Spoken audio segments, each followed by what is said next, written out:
Com evitar el contagi? Deberás seguir unas normas higiénicas muy estrictas. Tendrás que ventilar la casa, abrir las ventanas.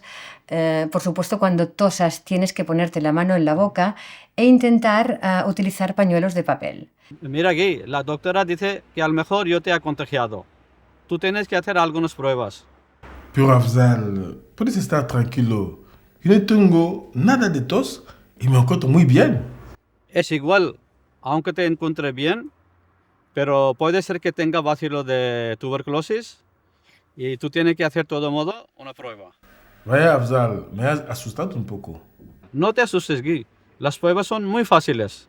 Ya te verás. Per evitar el contagi, fer el tractament ben fet.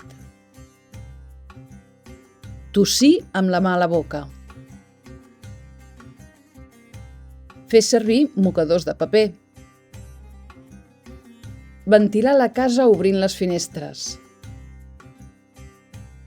Avisar les persones que conviuen amb tu perquè vagin al centre de salut a fer-se les proves.